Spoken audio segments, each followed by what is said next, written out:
अब शुरू होने जा रहा है देश का सबसे बड़ा मुकदमा, आपकी अदालत, रजत शर्मा के साथ।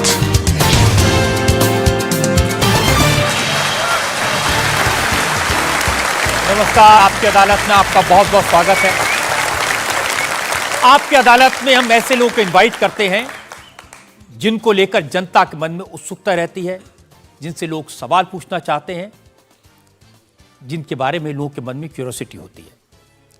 पिछले दिनों मैं जहां भी गया, लोगों ने मुझे एक शख्स के बारे में कहा, आप इन्हें आपकी अदालत में बुलाइए, और मैं भी सोचने के लिए मजबूर हो गया, ये कौन है जिसके बारे में हर पब्लिक फंक्शन में लोग मुझे कहते हैं, जिसके बारे में लोग मैसेज भेजते हैं, दर्शकों की बार बार मांग आती है।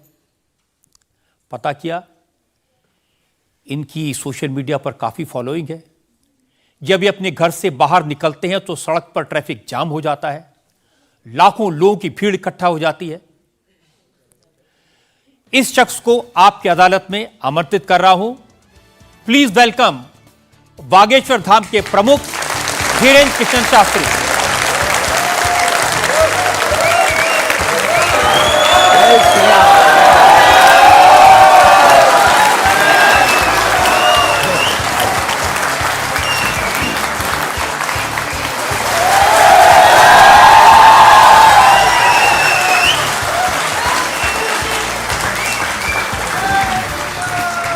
और धीरेन्द्र कृष्ण शास्त्री पर मुकदमे में आज हमारे जज हैं वरिष्ठ पत्रकार विनोद अग्निहोत्री।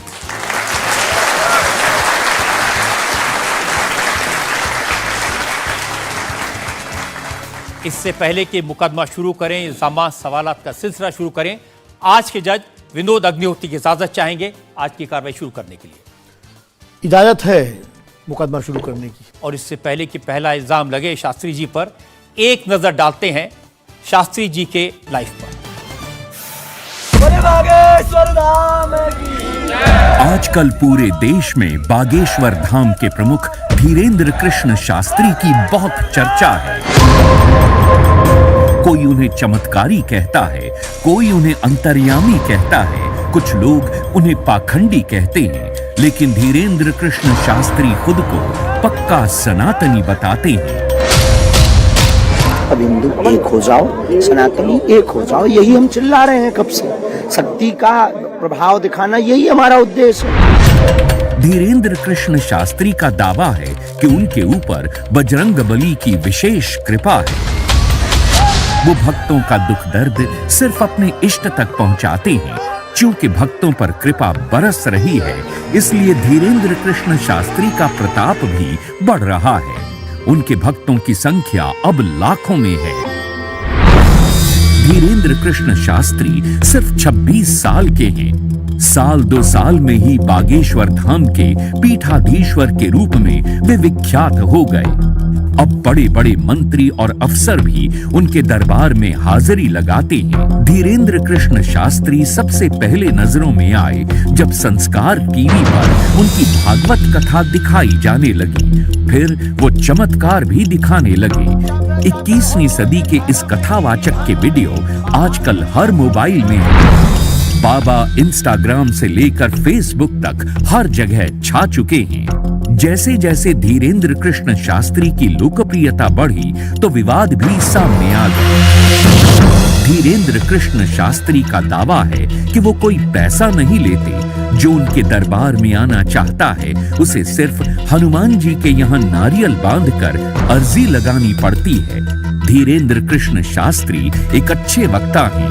अब उनका संकल्प है कि वो सनातन धर्म को घर घर पहुंचाएंगे और भारत को हिंदू राष्ट्र घोषित करवाएंगे। आपकी अदालत में धीरेन्द्र कृष्ण शास्त्री अपना मुकदमा खुद लड़ेंगे। तो आइए शुरू करते हैं आज का मुकदमा। आपकी अदालत में पहला इल्जाम धीरेन्द्र कृष्ण शास्त्री पर। आपकी अदालत में बागेश्वर धाम के प्रमुख धीरेन्द्र कृष्ण शास्त्री पर आरोप है कि ये पब्लिसिटी के लिए स्टंट करते हैं। शास्त्री जी, बहुत सारे लोगों ने मुझे कहा कि आपको आपकी अदालत में बुलाएं, सोशल मीडिया पर आपकी मैंने देखा बहुत लंबी चौड़ी फैन फॉलोइंग है, 40 लाख लोग आपको फॉलो करते हैं। बहुत सारे वीडियोस मुझे लोगों ने भेजे। आप सड़क पर निकलते हैं तो चारों तरफ भीड़ लग जाती है। तो एक वीडियो मैं जनता को दिखाना चाहता हूं जो आपके लोगों ने मुझे भेजा है।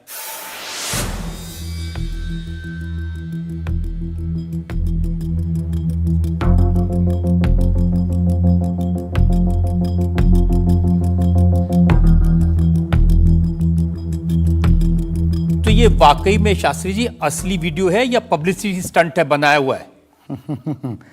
लोगों की अपनी अपनी भावनाएं होती हैं, अपनी दृष्टि से देखने की। ये वास्तविकता एक जगह की नहीं है। जहां जहां बागेश्वर बालाजी का दरबार लगता, जहां जहां बागेश्वर बालाजी की कृपा से दास कथा करने जाता, ये तो कम है, कैमरे में कम आया है, और ज्यादा है।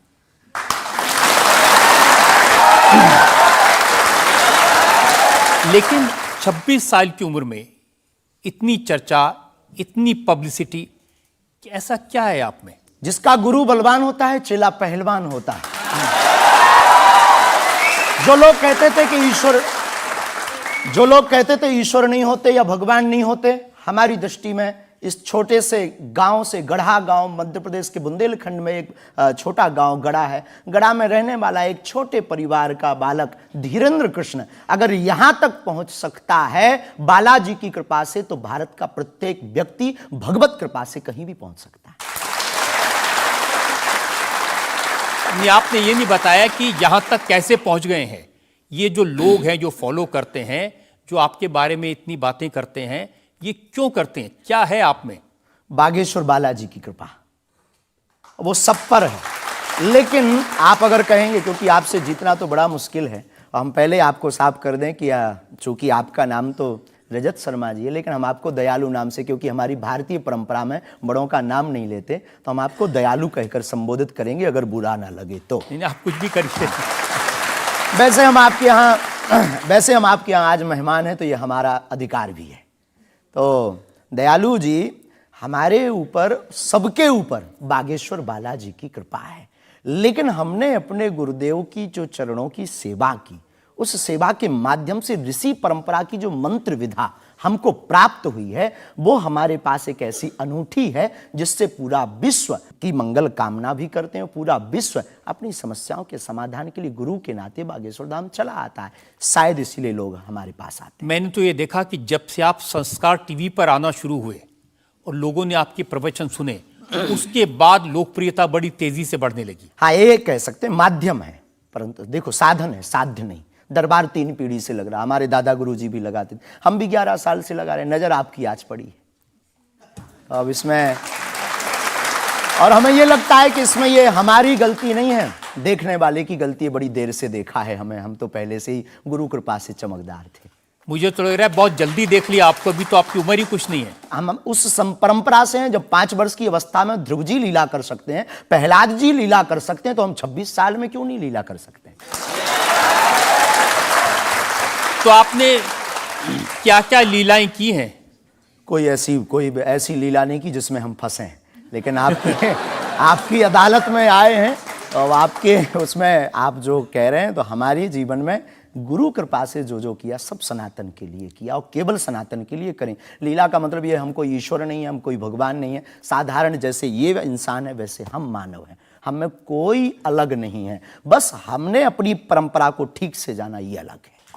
आप जब स्कूल में पढ़ते थे तो जैसे बाकी छात्र होते हैं ऐसे ही थे लगभग, और मास्टर जी कहते थे ये स्कूल में ना है तो अच्छा है, इतना शरारती है? हाँ, उपद्रवी तो थोड़ा थे, क्योंकि हम जाते थे तो एक तो बहुत कम जाना होता था, लेकिन बहुत गंभीर और सौम्य भाव से हम जाते थे, और लोगों की भावनाएं हमारे पास रहती थी। चूंकि हमारे दादा गुरु का नाम बहुत प्रसिद्ध था, तो दादा गुरु के कारण लोग हमको भी प्रेम देते थे, स्नेह देते, दुलार देते। हमारे दादा गुरु जी को हनुमान जी का 2 बार साक्षात्कार हुआ, ऐसा हमने माना, और उनके अनुयायियों ने माना। तो हम जब स्कूल में जाते थे, तो बचपन से ही बड़ी कृपा थी, तो लोग, बच्चे हमारे पास आते थे, सब क्लासें एक साथ हो जाती थी, 9वीं 10वीं 8वीं सब एक हो जाती थी, जिसमें हम बैठते थे। अच्छा महाराज जी बताइए हमारी कितनी परसेंटेज बन रही है? तो हम वो बचपन उस वक्त ऐसा भाव रहता था दिखाने का। अब तो बहुत गंभीर हो गए, लोगों ने कह करके हमें बड़ा गंभीर बना दिया, तो वो भाव रहता। अच्छा ठीक है, तेरी प्यारे 56% बन रही, और मेहनत कर, 60 हो जाएगी।